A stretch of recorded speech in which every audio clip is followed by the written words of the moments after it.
y pueden ir acompañándome abriendo sus Biblias en el libro de Gálatas. Estamos estudiando la carta a los Gálatas. Para los que están aquí por primera vez, vamos a leer hoy Gálatas capítulo 4. Gálatas capítulo 4. La porción de esta mañana será de los versículos 21 al 31, que es el final del capítulo 4 de la carta a los Gálatas. Como este pasaje hace alusión a una antigua historia, también les recomendaría a los que quieran o puedan que pongan algún señalador o una marca en Génesis, específicamente desde el capítulo 16, porque vamos a referirnos una y otra vez a ese relato durante el sermón. Entonces, solo para facilitar el seguimiento del sermón. Gálatas capítulo 4, versículos 21 al 31. Quiero empezar leyéndoles el pasaje completo, luego vamos a encomendarnos al Señor en oración y luego ya a la exposición del pasaje. Dice así Gálatas capítulo 4 desde el versículo 21. Decidme los que queréis estar bajo la ley. ¿No habéis oído la ley? Porque está escrito que Abraham tuvo dos hijos, uno de la esclava y el otro de la libre. Pero el de la esclava nació según la carne, más el de la libre por la promesa, lo cual es una alegoría. Pues estas mujeres son los dos pactos. El uno proviene del monte Sinaí, el cual da hijos para esclavitud. Este es Agar, porque Agar es el monte Sinaí en Arabia y corresponde a la Jerusalén actual, pues ésta junto con sus hijos está en esclavitud. Mas la Jerusalén de arriba, la cual es madre de todos nosotros, es libre.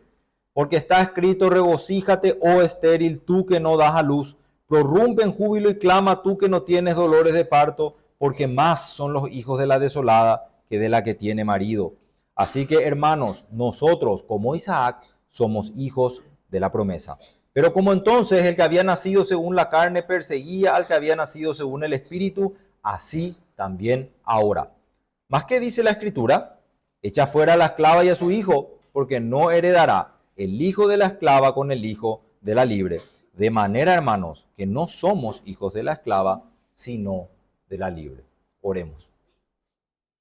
Padre Santo, te damos gracias, Señor, por el privilegio que tenemos de abrir tu palabra. Gracias, Padre Santo, porque podemos apartar este momento, Señor, en este día santo para meditar en esto. Te pedimos que prepares nuestros corazones, que guíes nuestras mentes para que podamos entender, Señor, cuál era la intención del apóstol al relatarnos esta alegoría detrás de esta antigua historia. Ayúdanos, Señor, a ser edificados a través de ella. Bendícenos, Señor, con esto y guíanos en todo, en tu santo nombre. Amén. Entonces, hermanos, las comparaciones son un recurso sumamente útil a la hora de tratar de explicar una idea. Comparar una cosa con otra nos ayuda siempre en el proceso de aprendizaje, pero especialmente cuando esa comparación trae a nuestras mentes algo ya conocido o algo familiar. Puede ser algo sencillo que ya conocemos, que luego se comparará con algo más complejo de entender. Esta herramienta de enseñanza, las comparaciones, ha sido utilizada a lo largo de la historia porque nos permite entender lo nuevo o lo desconocido a la luz de lo que ya conocemos. Recordemos que nuestro Señor Jesucristo utilizaba esta herramienta de comparación en sus enseñanzas cuando hablaba por parábolas. Las parábolas eran relatos sobre cosas cotidianas como el trabajo en el campo, la plantación de semillas, el pastorear ovejas, la pesca, inclusive la relación entre padre e hijos. Los oyentes que escuchaban las parábolas de Jesús podían rápidamente identificarse con estas historias y podían hacerlo porque eran cosas cotidianas, eran cosas que les resultaban familiares porque se podían ver día a día. En esencia, lo ya conocido era el punto de partida de la enseñanza, pero detrás de eso, hermano, detrás de lo cotidiano, se escondían verdades espirituales. En el caso de las parábolas de Jesús, estas tenían la intención de revelar verdades acerca del reino de los cielos. Pero alguien que también utilizó constantemente este recurso de enseñanza fue el apóstol Pablo. Constantemente él traía a la mente de sus oyentes o de sus lectores alguna ilustración de algo familiar o conocido para luego pasar a explicar algo más complejo o para enseñar alguna verdad espiritual. Hermanos, para los que hemos estado desde el principio de la carta a los Gálatas, hemos visto a Pablo hacer esto a lo largo de estos capítulos. Por ejemplo, en Gálatas capítulos 3, 15 al 18, tenemos el pacto de gracia comparado con un pacto entre hombres, que una vez que ha sido ratificado, ya no se le añade ni le quita nada. Otra comparación que estaba en Gálatas capítulo 3, 23 al 24, fue explicar el propósito de la ley, ilustrando la función que cumple un ayo, un maestro o un guía, que constantemente nos guía a algo mejor. Pablo comparó la función de un maestro con el propósito de la ley. Y por último, vimos también en Gálatas capítulo 4, versículos 1 al 3, cómo la herencia que tiene el pueblo de Dios por medio de la promesa fue explicada a través de la ilustración de un heredero. Un heredero que mientras es niño no puede disfrutar totalmente de esa herencia por causa de su inmadurez. Y la comparación en ese pasaje específicamente estaba en que mientras el heredero es niño, es más parecido a un siervo o a un esclavo que a ese heredero. Entonces, en el pasaje que tenemos hoy para estudiar, Pablo de vuelta recurre a una de estas herramientas de aprendizaje por comparación, pero esta vez usará una alegoría. ¿Qué son las alegorías, hermanos? Las alegorías básicamente son comparaciones, pero llevadas a un siguiente nivel. ¿Por qué decimos que la alegoría lleva la comparación a un siguiente nivel? Porque en las alegorías muchos de los elementos que se utilizan como algo familiar, como punto de partida, realmente también representan otra realidad. Por eso la alegoría es como llevar la comparación a otro nivel. Vamos a comparar objetos, pero eso vamos a explicar después en la alegoría que esos objetos representan también otra realidad. En el caso de la alegoría que analizaremos esta mañana, una antigua y conocida historia sobre el nacimiento de dos hijos revela una realidad espiritual acerca de la esclavitud y de la libertad, y también presenta un contraste entre lo que es nacido según la carne y según la promesa. Por eso el título que le puse a este sermón es una alegoría reveladora. Quiero dividir este sermón en 3 puntos o en 3 partes. En primer lugar, para los que están tomando nota, vamos a analizar esta antigua historia que el apóstol va a utilizar para después hablar de la alegoría. En los versículos 21 al 23, él introduce esta historia sobre dos hijos de Abraham. En segundo punto, o en segundo lugar, de los versículos 24 al 29, veremos que se explica qué significa esta alegoría, la alegoría que está detrás de esa historia. Y en tercer y último lugar, en los versículos 30 al 31, tenemos una lección sobre la libertad.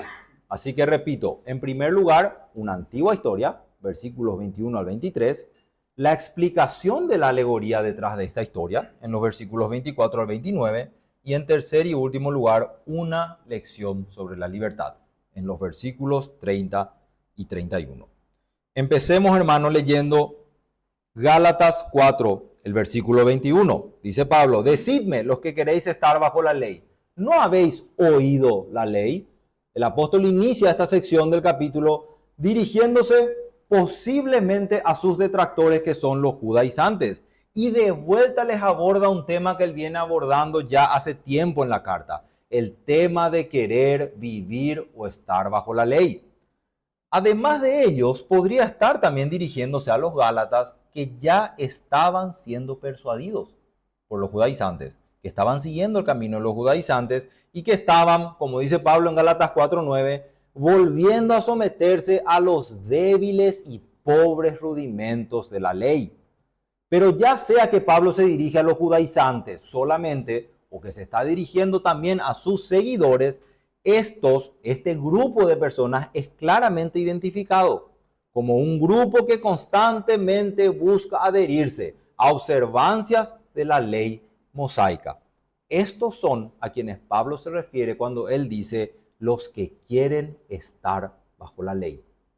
Puede estar refiriéndose solo a los judaizantes o a aquellos que ya estaban siguiendo la enseñanza de los judaizantes, pero se refiere específicamente a un grupo de personas que quiere de vuelta estar viviendo bajo los rudimentos o las observancias de la ley. ¿Y cómo es que nosotros llegamos a la conclusión de que ese es el sentido en el que Pablo agrupa a este grupo de judíos y también gentiles? Hermanos, lo podemos deducir por el principio del capítulo 4. Hay una frase, o más bien la frase de este pasaje que dice estar bajo la ley, no tiene que ver con creyentes con un deseo ferviente de obedecer la ley de Dios, porque ésta sea santa, buena, justa y perfecta, y de hacerlo por amor a Dios.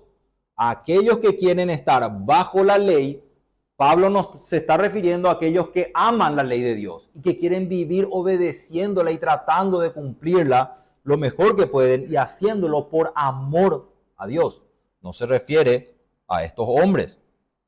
Tener un deseo de obedecer la ley moral porque refleja el carácter de Dios y porque es nuestro estándar de cómo nos transformamos en imagen y semejanza de nuestro Dios, es algo que todo creyente debe anhelar.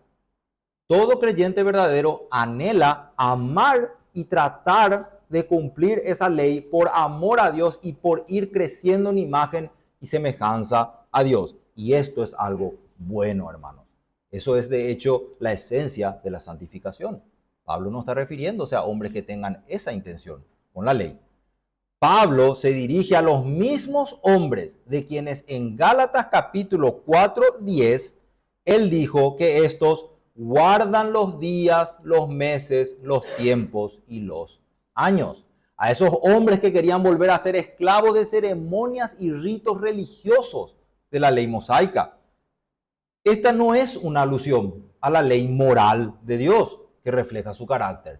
Pablo tiene en mente las leyes ceremoniales que, aparte de la circuncisión, que era el problema más grande en las iglesias de Galacia, estas leyes también a veces requerían que el pueblo celebre ciertas fiestas solemnes o ritos religiosos. La idea de guardar días, meses y años tiene que ver con seguir esclavizado a estas ceremonias o días festivos de la ley.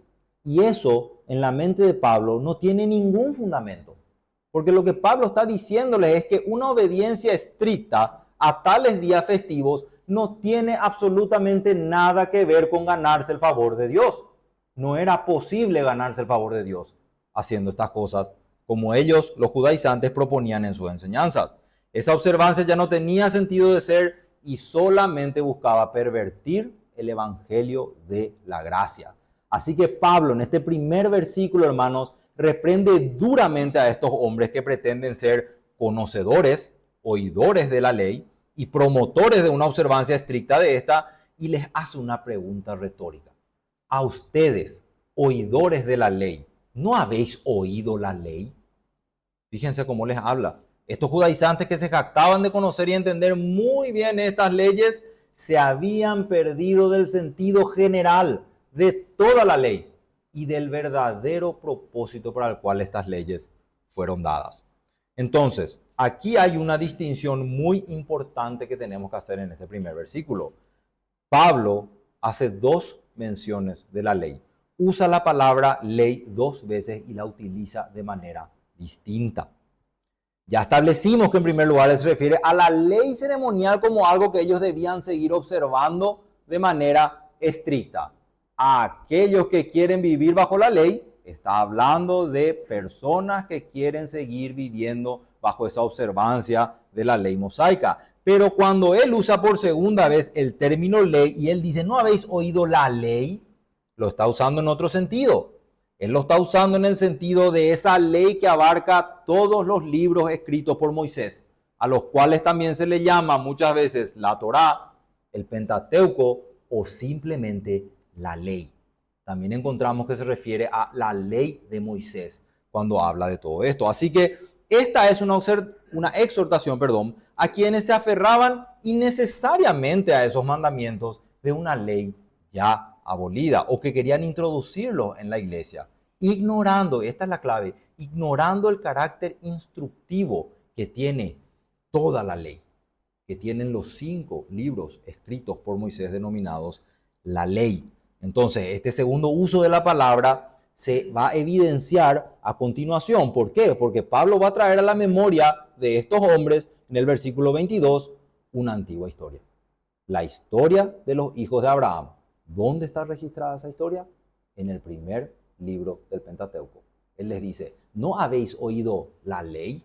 Voy a recordarles lo que dice esa ley en Génesis, en el primer libro del Pentateuco. Dice Pablo en el versículo 22, porque está escrito que Abraham tuvo dos hijos, uno de la esclava, el otro de la libre.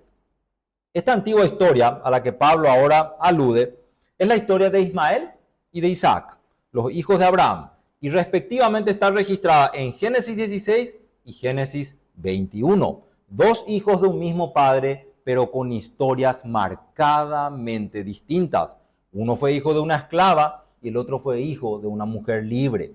Las mujeres a las que Pablo está haciendo referencia son a Agar y a Sara.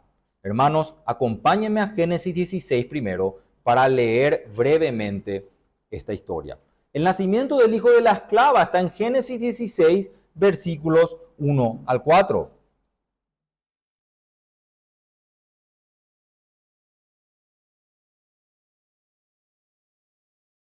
Génesis 16, 1 al 4. Dice así, Sarai, mujer de Abraham, no le daba hijos, y ella tenía una sierva egipcia que se llamaba Agar.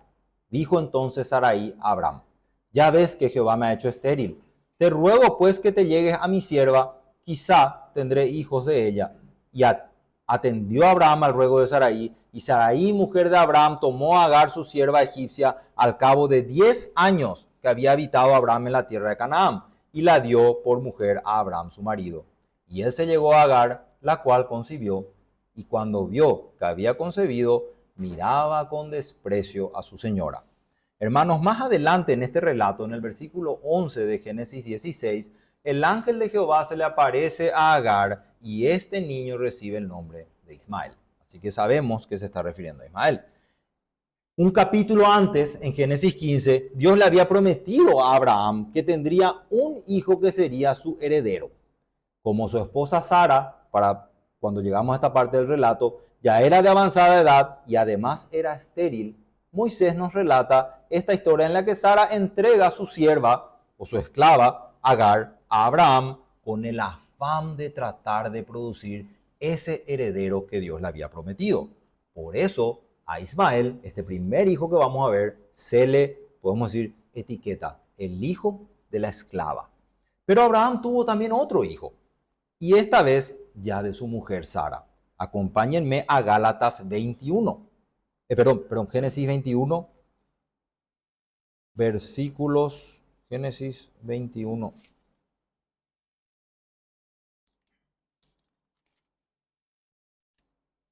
Versículos 1 al 5. Dice así. Visitó Jehová a Sara como había dicho, e hizo Jehová con Sara como había hablado. Y Sara concibió y dio a Abraham un hijo en su vejez en el tiempo que Dios le había dicho. Y llamó a Abraham el nombre de su hijo que le nació, que le dio a luz Sara, Isaac.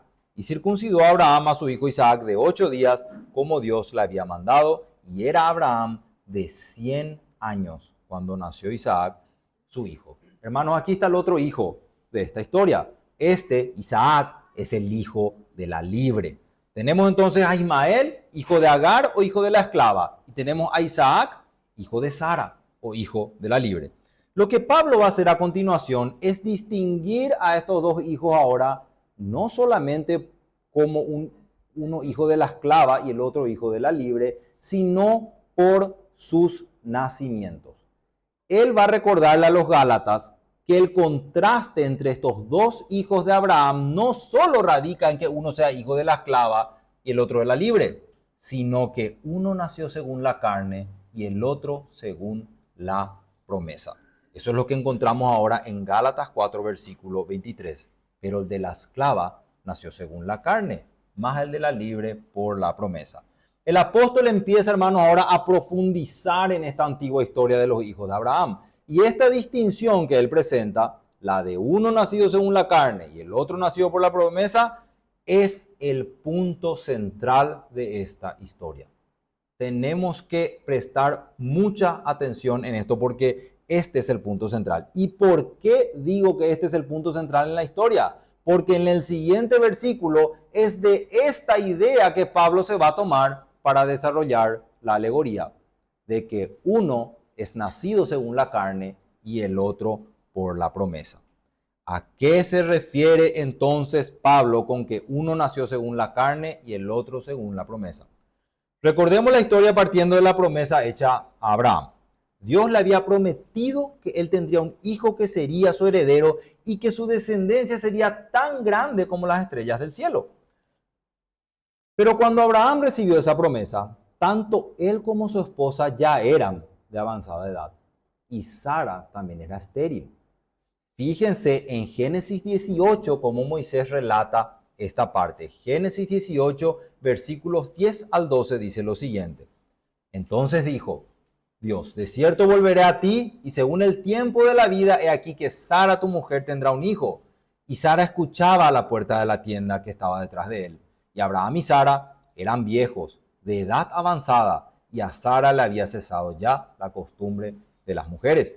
Se rió pues Sara entre sí, diciendo, después que he envejecido, tendré deleite, siendo también mi Señor ya viejo.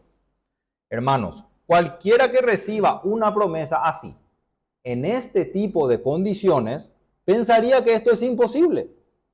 La argumentación o el pensamiento de Sara es lo más lógico. ¿Acaso es posible que una mujer anciana y estéril le dé hijos a su marido que encima también ya es un anciano? Es totalmente lógica la forma de pensar de ella, su razonamiento. Sin embargo, Pablo va a llevarnos a que su actuar a la luz de ese razonamiento y de la promesa que habían recibido fue pecaminoso. El razonamiento podía parecer lógico, pero la reacción fue pecaminosa. ¿Qué fue lo que ellos decidieron hacer? Decidieron tomar el asunto en sus propias manos. Decidieron apoderarse de la promesa que Dios le había dado con sus propios esfuerzos y de hecho en el tiempo que ellos quisieron. No solamente no confiaron en que Dios podía hacer este milagro dentro de los límites del matrimonio, sino que tampoco fueron pacientes para esperar el tiempo de Dios como Dios lo había prometido. En vez de confiar en la promesa que habían recibido y como el tiempo pasaba sin que Abraham tuviera un hijo de su mujer, Sara decide entregar a su sierva Agar a Abraham. Ellos deciden forzar el cumplimiento de la promesa de manera pecaminosa. Y hermanos, ¿cuál fue el resultado? Efectivamente Abraham tuvo un hijo.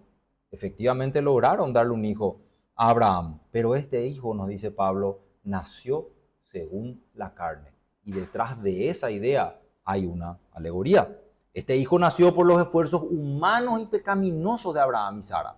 Este es el sentido en esa frase según la carne. Así que Ismael, el hijo de Agar, nació según la carne. ¿Y qué hay del otro hijo? ¿Cómo nace el hijo de la libre? Habíamos visto ya eso en Gálatas 21. Voy a recordarles lo que dice versículo 1 al 3. Perdón, Génesis.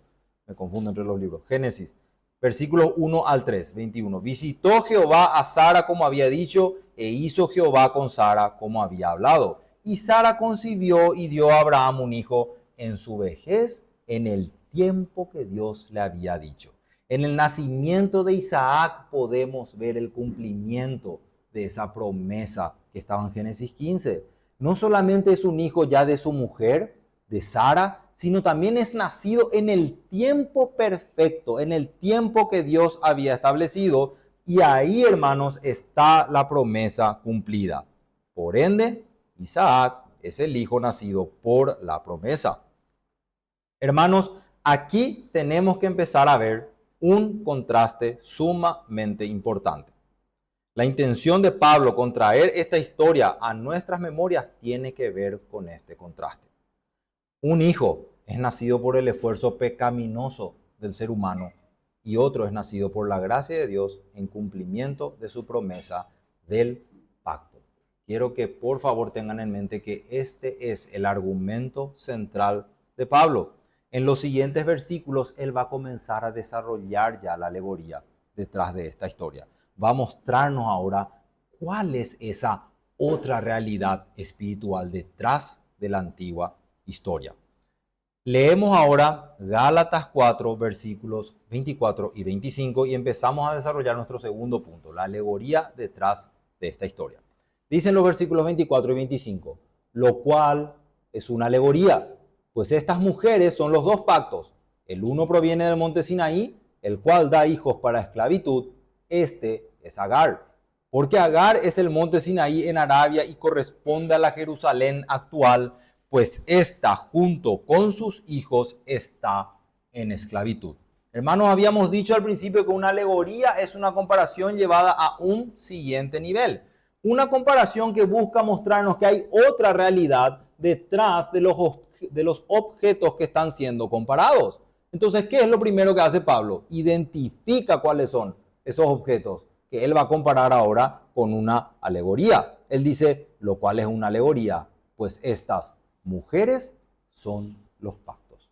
La comparación con la alegoría. Los objetos a ser comparados, las mujeres son los dos pactos. Agar la esclava, que es la primera mujer de la que se nos cuenta en esta historia, prefigura o es alusión a uno de esos pactos y Sara a otro.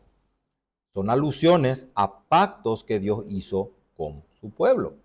Pablo va a desarrollar primeramente la alegoría detrás de Agar. Vamos a concentrarnos en eso en los versículos 24 y 25, que es lo que acabamos de leer. Porque en esos pasajes Pablo nos va a dar algunas características de ese pacto que está prefigurado en Agar y en sus hijos o en su descendencia. Nos dice él tres cosas, que es un pacto de Dios que proviene del monte Sinaí, que es un pacto que representa a la Jerusalén actual y que es un pacto que los mantiene en esclavitud. Proviene del monte Sinaí, representa a la Jerusalén actual y los mantiene en esclavitud. Cuando Pablo describe a este pacto como un pacto relacionado con el monte Sinaí, claramente él tiene en mente la entrega de la ley por Dios a Moisés. Esto nos confirma que él está refiriéndose ahora, o en este punto, al antiguo pacto. Y que el contraste entonces que va a presentarnos a lo largo de este pasaje es el contraste entre el antiguo y el nuevo pacto. Hermanos, los oyentes o lectores de Pablo en su contexto inmediato, los judaizantes, entenderían perfectamente a qué él se está refiriendo. Sabrían a qué Pablo está haciendo alusión a esto. Pero la segunda característica que presenta Pablo arroja mucho más luz a esta idea. ¿Por qué? Porque él empezó diciendo que proviene del monte Sinaí, este pacto, y ahora relaciona a este pacto con una nación, y con una nación terrenal, con la nación de Israel representada en la Jerusalén actual. Esta clave que Pablo nos da aquí nos recuerda que cuando nosotros hablamos del antiguo pacto, debemos siempre tener en mente toda la unidad orgánica que hay entre los pactos establecidos con el reino de Israel. Muy providencialmente, hoy de vuelta el hermano Edu en el estudio nos recordó que los pactos están marcados por un rey y un reino. Y cuando hablamos del antiguo pacto, hablamos de ese segundo reino que Edu nos estaba recordando, que es el reino de Israel. Así que acá tenemos que ver que ese es el contraste. Antiguo pacto, pacto hecho con el reino de Israel, y nuevo pacto que vamos a ver más adelante. La tercera y última característica del antiguo pacto es que Pablo nos provee el estado de esclavitud en el que se encuentran aquellos bajo ese pacto. Y a la luz de lo que ya analizamos, de que había leyes que fueron dadas al pueblo de Israel por medio de Moisés, ¿qué es lo que encontramos en ese pacto? Esclavitud moral al pecado y esclavitud a leyes ceremoniales. Una vez que Pablo ha establecido que Agar y sus hijos son una alegoría al pueblo de Israel bajo el antiguo pacto que está en esclavitud, él va a pasar en los versículos 26 al 28 a explicar ahora cuál es la alegoría detrás del pacto que representan Sara y sus hijos o sus descendientes. Lean por favor conmigo versículos 26 al 28 de Gálatas 4. Dice, mas la Jerusalén de arriba, la cual es madre de todos nosotros, es libre. Porque está escrito, regocíjate, oh estéril, tú que no das a luz. Prorrumpe en júbilo y clama tú que no tienes dolores de parto, porque más son los hijos de la desolada que de la que tiene marido. Así que, hermanos, nosotros como Isaac somos hijos de la promesa.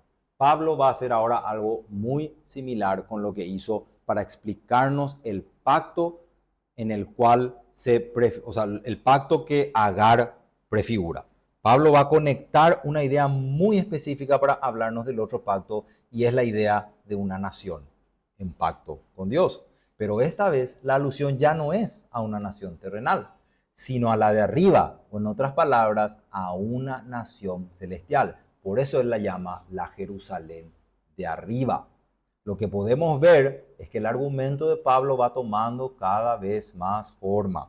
Hay un pacto según la carne, marcado por esfuerzos humanos, y hay otro pacto según la promesa, marcado por la gracia de Dios en cumplimiento de su promesa. Esta es la alegoría que está detrás de estas dos mujeres. Repito, hay un pacto según la carne, marcado por los esfuerzos humanos, y hay otro pacto según la promesa, marcado por la gracia de Dios en cumplimiento de su promesa. La Jerusalén de arriba está tipificada en la iglesia de Jesucristo bajo el nuevo pacto. Pero aún esta, hermanos, aún la iglesia, que es un tipo de la Jerusalén de arriba, es todavía solo una sombra imperfecta de lo que será la Jerusalén de arriba. A mí me gusta mucho cómo John Hill interpretó las palabras de Pablo que dicen, la cual es madre de todos nosotros. Él dice que esta Jerusalén de arriba es madre de todos los que hemos nacido de nuevo.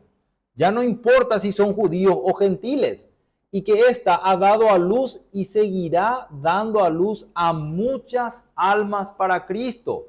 Y él añade, muchas más que las que estaban bajo la dispensación legal de la iglesia judía.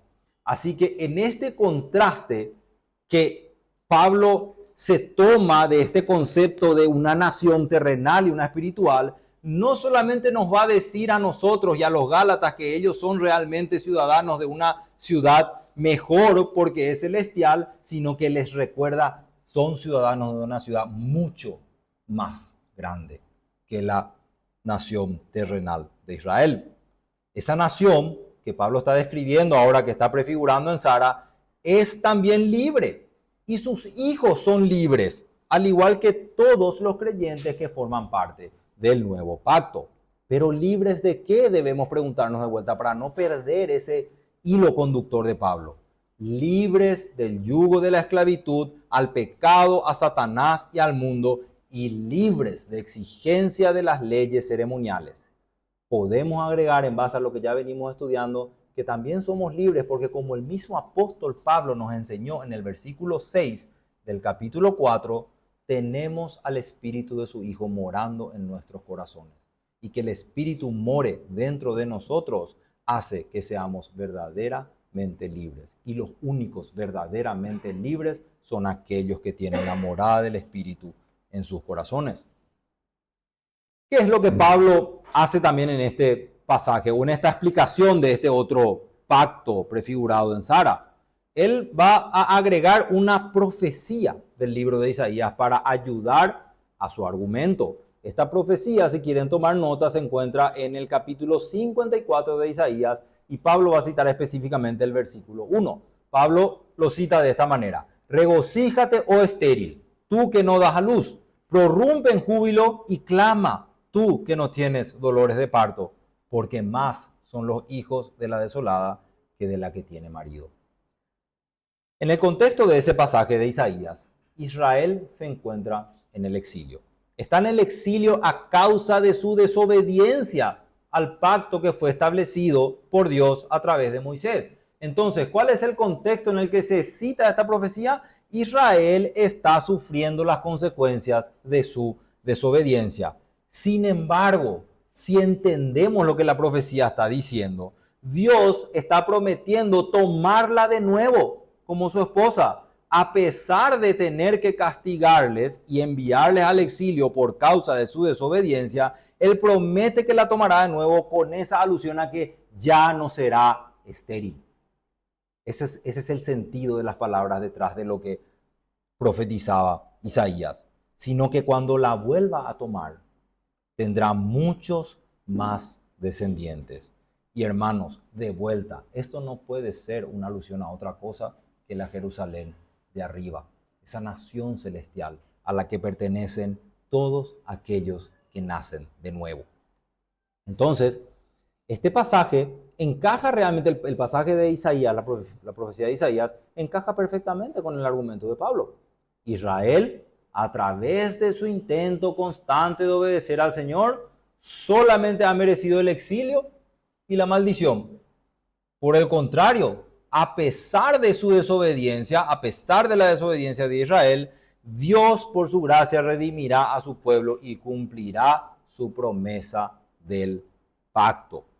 Entonces, la conclusión a esta segunda, podemos decirle, a esta segunda parte de la alegoría que presenta Pablo, está resumida en el versículo 28. La conclusión es, hermanos, nosotros, como Isaac, somos hijos de la promesa.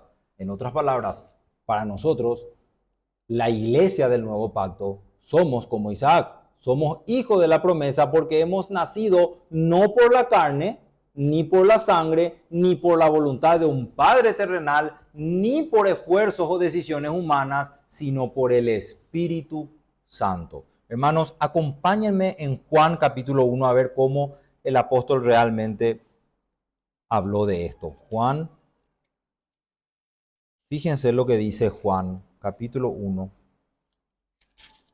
versículos 12 a 13. La idea está en los versículos 12 al 13, pero quiero leerles para tomar más fuerza desde el 6. Juan capítulo 1. Hubo un hombre enviado de Dios, el cual se llamaba Juan. Este vino por testimonio para que diese testimonio de la luz, a fin de que todos creyesen por él.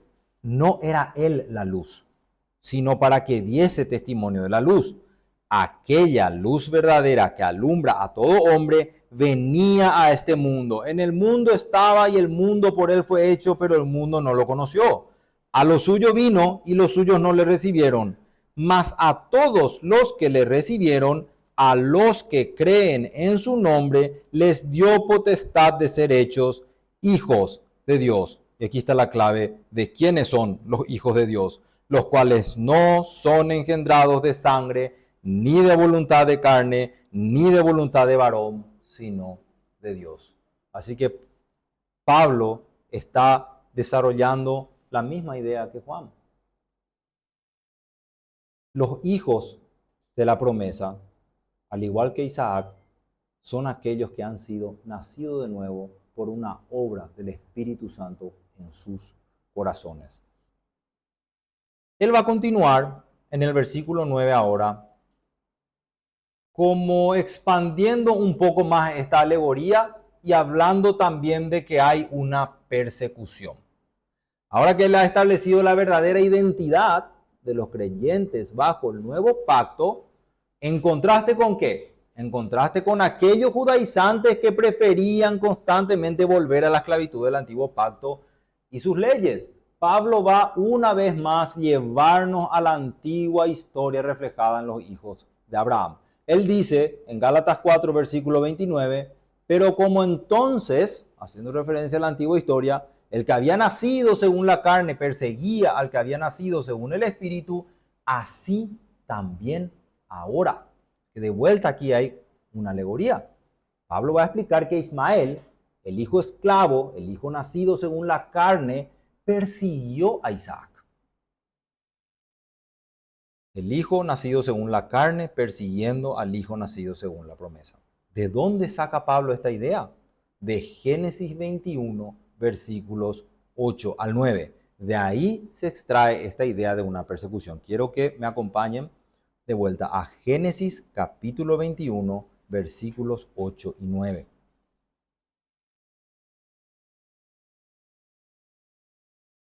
Dice así los versículos 8 y 9. Y el niño, hablando de Isaac, hermanos, creció y fue destetado. Y Abraham hizo un gran banquete el día en que Isaac fue destetado. Pero Sara vio al hijo de Agar la egipcia, o sea, a Ismael, que ella había dado a luz a Abraham, riéndose. Vio a Ismael riéndose de Isaac. A primera vista, esto puede parecer totalmente insignificante, un detalle menor al que no deberíamos darle mucha importancia. Sin embargo, Pablo dice que esto ilustra una persecución que hubo entonces y que de hecho también ahora sigue habiendo.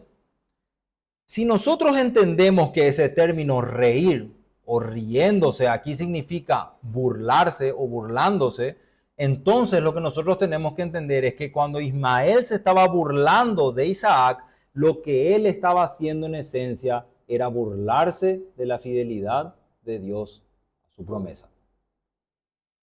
Sea cual fueren las circunstancias por las cuales Ismael se estaba burlando o riendo del nacimiento de Isaac o de Isaac, en esencia él se está burlando de la fidelidad de Dios a su promesa. Y si ustedes investigan un poco más el uso de esta palabra en otros pasajes de la Biblia, van a encontrarse que muchas veces cuando se hace alusión de que se reía o se burlaba, está hablando en contexto de enemigos, malvados y persiguiendo al pueblo de Dios. Así que este reírse, riéndose de él, ya hablaba de una persecución. Se estaba burlando de la fidelidad de Dios a su promesa.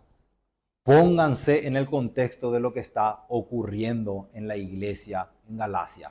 Los del antiguo pacto, los que quieren seguir viviendo bajo la ley, se están burlando o le están persiguiendo a los que quieren vivir bajo el nuevo pacto según la promesa. Eso es lo que Pablo está tratando de mostrarnos. Nos dice que ocurrió con Isaac e Ismael. Nos dice que está ocurriendo eso en Galacia. Y hermanos, estamos seguros que eso sigue ocurriendo también ahora, ¿verdad? Cuando él dice también ahora, nosotros podemos traerlo también a nosotros, al igual que en la época de Abraham, Ismael, que nació de forma carnal y ordinaria, persiguió a Isaac, quien nació en virtud a la promesa. Así también ahora, esos judaizantes que descansaban en su propia justicia para salvación, estaban persiguiendo a los verdaderos seguidores de Cristo, pervirtiendo el evangelio de la gracia y apuntando a aquellos que no querían someterse a sus rigurosas leyes ceremoniales. Así también ahora hay, hermanos, y seguirán habiendo falsos maestros que ataquen el evangelio y la gracia revelada en él por Cristo. Seguirán habiendo hasta que él vuelva. Así que las palabras de Pablo no solamente hablan del contexto inmediato en Galacia, sino es una advertencia también para nosotros. Hermanos, hasta aquí Pablo ha presentado claramente cuál es el significado de la alegoría detrás de estas dos mujeres y sus hijos. Él ha demostrado que estas mujeres son una alusión o estas mujeres prefiguran dos pactos. Una mujer, que es Agar, prefigura el antiguo pacto, un pacto que se hizo con la nación de Israel. Y ese pacto engendra esclavitud. Repito, un pacto que se hizo con la nación de Israel y que engendra esclavitud. Ese es el antiguo pacto que está en la mente de Pablo. Y el otro es el nuevo pacto, en el cual los nacidos son nacidos del Espíritu Santo. Y por lo tanto, son también los únicos verdaderamente libres. Este es el argumento central de Pablo. Esto es lo que él quiere que ellos primero tengan muy claro en su mente para poder combatir la enseñanza de los judaizantes. Pero, en último lugar, en los últimos dos versículos de este capítulo 4, él les va a dejar también una lección sobre la libertad. Y lo hará volviendo una última vez al relato de Génesis. Versículo 30 dice, ¿mas qué dice la Escritura? Echa fuera a la esclava y a su hijo, porque no heredará el hijo de la esclava con el hijo de la libre. Otra vez, hermanos, el apóstol, presentando ahora una especie de conclusión de su discurso, les hace a ellos una pregunta, a los falsos maestros, a los judaizantes, les pregunta, a esos oidores de la ley, les dice, ¿qué dice la Escritura? O más específicamente lo que les está diciendo es, ¿qué dice esa antigua historia en Génesis que le ocurrió a la esclava y a su hijo? A eso va a llevar la atención de ellos ahora. Pablo tiene la intención de recordarnos lo que quedó registrado en el versículo 10 de Génesis 21. El versículo 10 de Génesis 21 es la continuación directa de lo que ocurrió después de que Sara vio que Ismael se burlaba de Isaac. Así que leámoslo en conjunto. Ahora habíamos leído del 8 al 9, leamos Génesis 21 del 8 al 10. Y vio Sara que el hijo de Agar, la egipcia, el cual éste le había dado a luz a Abraham, se burlaba de su hijo Isaac. Versículo 10, perdón, 9 y 10 nomás leí. Por tanto, dijo Abraham, versículo 10, echa a esta sierva y a su hijo, porque el hijo de esta sierva no ha de heredar con Isaac, mi hijo.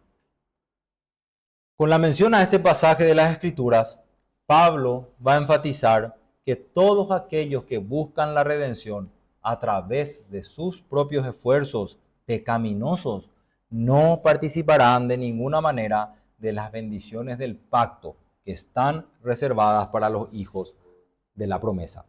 Hermanos, lo que les espera a estos judaizantes y a quienes se adhieran a sus enseñanzas en cualquier parte del mundo que intenten pervertir el evangelio o introducir un evangelio diferente, un legalismo riguroso, es que serán expulsados de la comunidad del pacto, que fue precisamente lo que dice Pablo, le ocurrió a Agar y a su hijo, ¿verdad? Fue expulsada. Eso es lo mismo que le espera a estos hombres que pervierten el evangelio de la gracia tratando de introducir un legalismo riguroso o en su contexto inmediato una observancia estricta a la ley. Estos judaizantes no podrán ser herederos según la promesa hecha a Abraham. Hermanos, no importa que tan pura ellos aleguen que sea su sangre como descendientes de Abraham o del linaje de Abraham. Así como estos falsos maestros deben ser echados de la comunidad del nuevo pacto, así también, hermanos, en la iglesia de hoy, el legalismo debe ser resistido a toda costa. En las iglesias de Cristo, esto debe ser así, porque el legalismo nunca será compatible con el evangelio de la gracia. Y hay una palabra final en el versículo 31 de Pablo. Hermanos, de manera que no somos hijos de la esclava, sino de la libre. En contraste con estos hombres que querían confiar en sus propios esfuerzos por alcanzar esta herencia, Pablo le recuerda de vuelta a los Gálatas: los verdaderos creyentes son solamente aquellos que miran a Cristo con fe y que descansan en su obra perfecta y en su muerte sustitutoria para la salvación. Estos son los únicos hijos de la promesa. ¿Por qué? Porque según la alegoría que él presentó, estos son los que han nacido no de un esfuerzo humano pecaminoso, sino por la gracia de Dios a través de la obra del Espíritu Santo en sus corazones. Estos son los únicos herederos, porque la salvación y la justificación vienen solamente por la gracia de Dios. Hermanos, esta es la verdad que está detrás de esa antigua historia.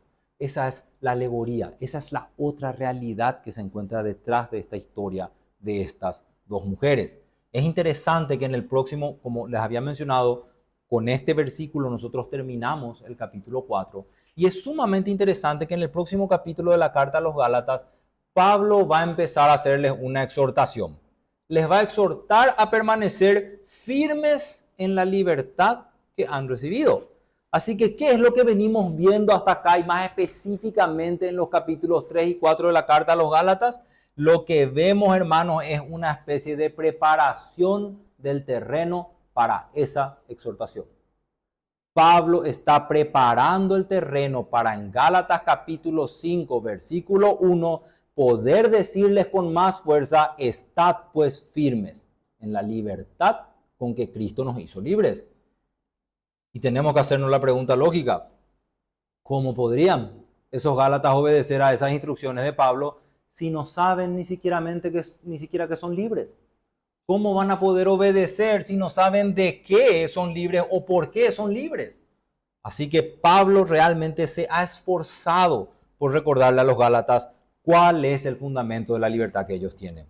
Se ha esforzado por recordarles que volver a la esclavitud del legalismo volverse a una observancia rigurosa de leyes ceremoniales, buscando el favor de Dios, no es haber entendido la ley. De hecho, es haberse perdido por completo el propósito para el cual la ley fue dada.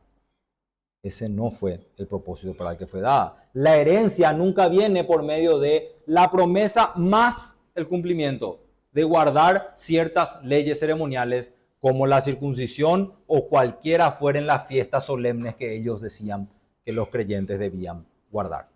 Intentar alcanzar así la promesa es, en palabras de Pablo, vivir siendo esclavos. Intentar alcanzar la promesa de esta manera es vivir en esclavitud y es perderse de la recompensa. El fundamento de la libertad que tenían los Gálatas y que tenemos también nosotros, los creyentes, es por la promesa. Esa promesa que fue hecha ya a Adán en el Edén y confirmada luego a Abraham. La promesa de una simiente que acabaría con la esclavitud del pecado al mundo y a Satanás. Esas leyes a las que tanto querían aferrarse estos judaizantes no tenían el poder de dar vida. No podían dar vida, no podían darle la recompensa que estaba prometida en la promesa, porque su propósito era otro. Su propósito era simplemente apuntar a Cristo. Y no solamente a Cristo, sino a su obra redentora en la cruz. Así que las palabras del apóstol Pablo en el versículo 28, hermanos, siguen siendo para nosotros hoy. Porque nosotros, la iglesia del nuevo pacto, somos como Isaac, somos hijos de la promesa, somos hijos de la libres por la gracia de Dios reflejada en su evangelio, y como él mismo dijo en Gálatas 4, versículo 17, los únicos herederos de Dios por medio de Cristo. Así que esta es realmente, como me pareció apropiado poner en el título del sermón, una alegoría reveladora. Una alegoría que nos guarda de vivir en esclavitud, que nos permite entender realmente de qué y cómo es que somos herederos de la promesa y que nos recuerda que somos libres. Es una alegoría realmente reveladora cuando se entiende cuál es esa realidad detrás de la antigua historia.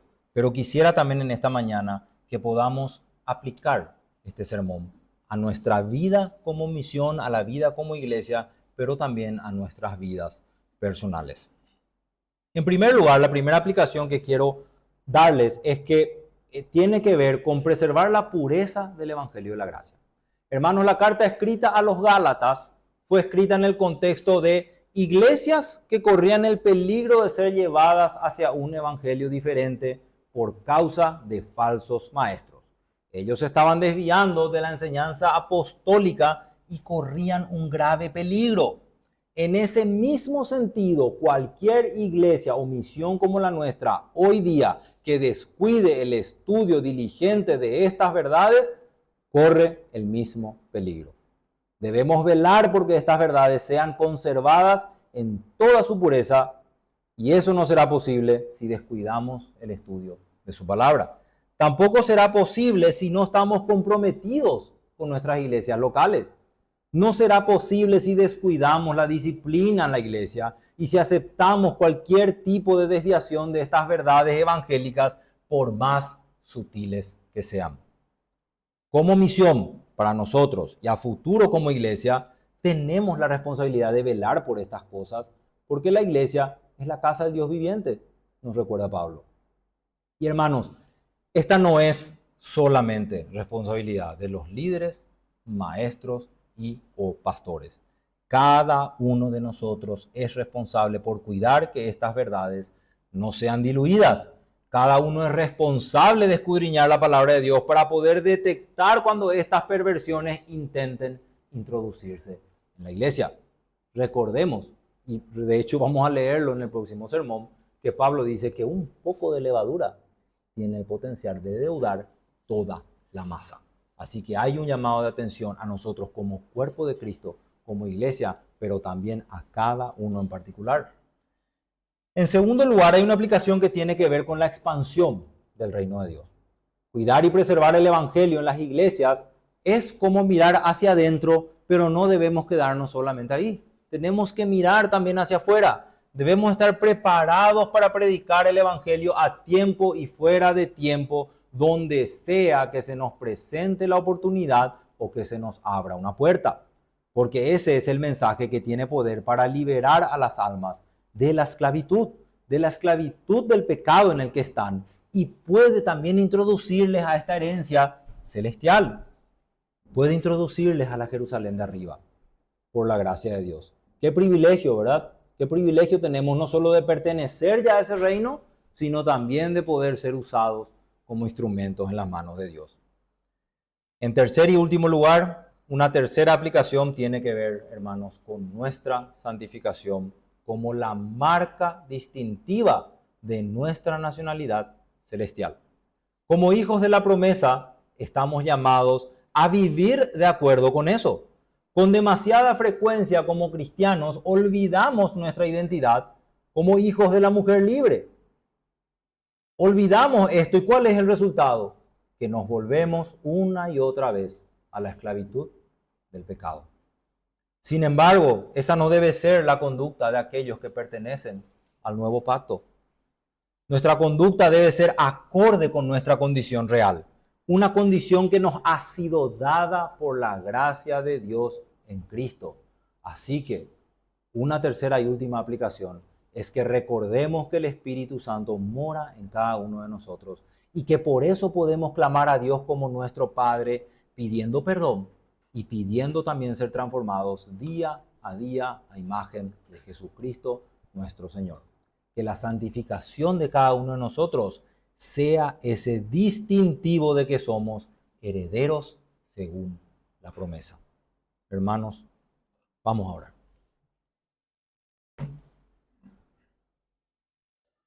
Padre Santo que estás en el cielo, te damos gracias, Señor, porque podemos someternos a la predicación de tu palabra, porque podemos, Señor, ser instruidos por tu Santo Espíritu en nuestros corazones para entender, Señor, las verdades espirituales que se encuentran detrás de historias como esta, de historias como la de Sara y Agar. Padre Santo, gracias por darnos la luz que necesitamos para poder entender estas verdades. Ayúdanos, Señor, a realmente llevar este sermón, estas enseñanzas a aplicaciones prácticas en nuestra vida. Ayúdanos a velar por la pureza de tu evangelio en nuestras iglesias. Ayúdanos, Señor, a que la santidad en nuestras vidas sea ese distintivo de que realmente hemos sido redimidos por tu sangre y que somos herederos según la promesa. Y ayúdanos, Señor, a no quedarnos aquí encerrados, sino a expandir en lo que tu gracia nos permita, tu evangelio y tu reino en este mundo. Señor, te rogamos que nos acompañes en todo esto, en tu santo nombre. Amén.